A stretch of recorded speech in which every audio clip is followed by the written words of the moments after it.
Ahoj, já vás zdravím a dneska si uděláme krkovičku v páře.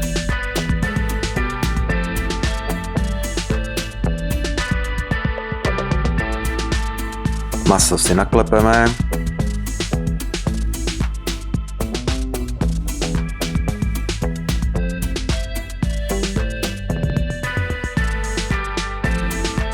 Posolíme a popepříme.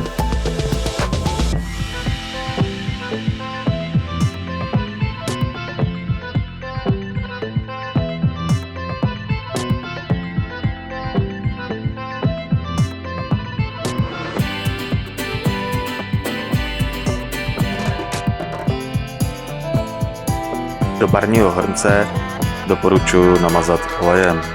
Já jsem použil olivový.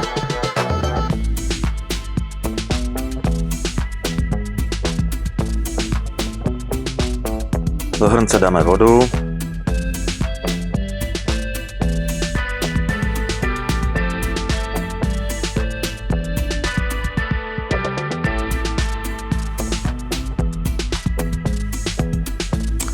A předehřeju hrnec.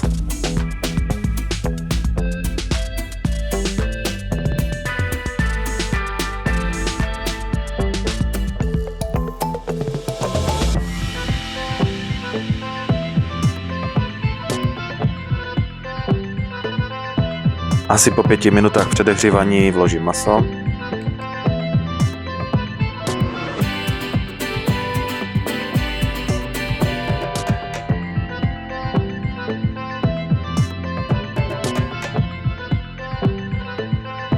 A připravím si rýži. Na spodek jsem dal sůl a trochu kary. Každý ale může dát, jak to má rád. Někdo dává hřebíček z cibulí, já dávám kary, protože občas to rád změním. Zaliju horkou vodou, protože voda by se studená dlouho ohřívala v páře.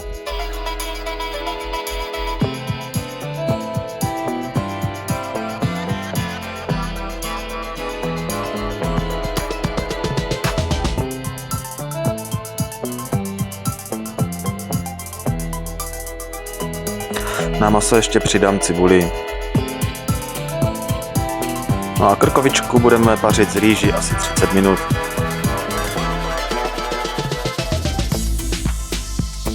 Ze spodní nádoby jsem si odebral vývar, do kterého přidám sojovou omáčku.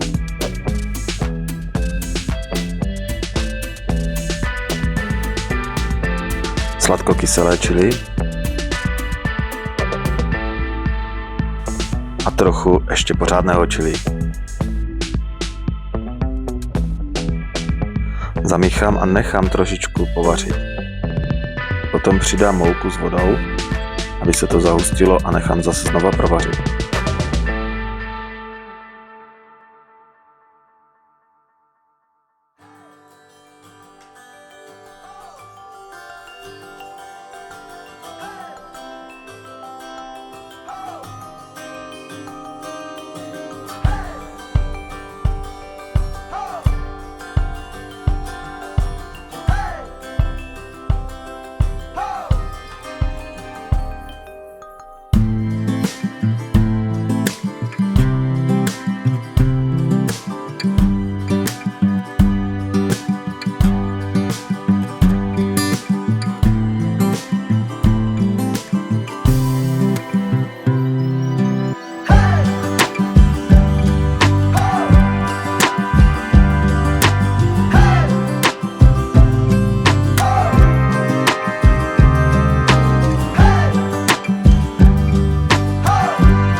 Přeju vám všem dobrou chuť a těším se na příště.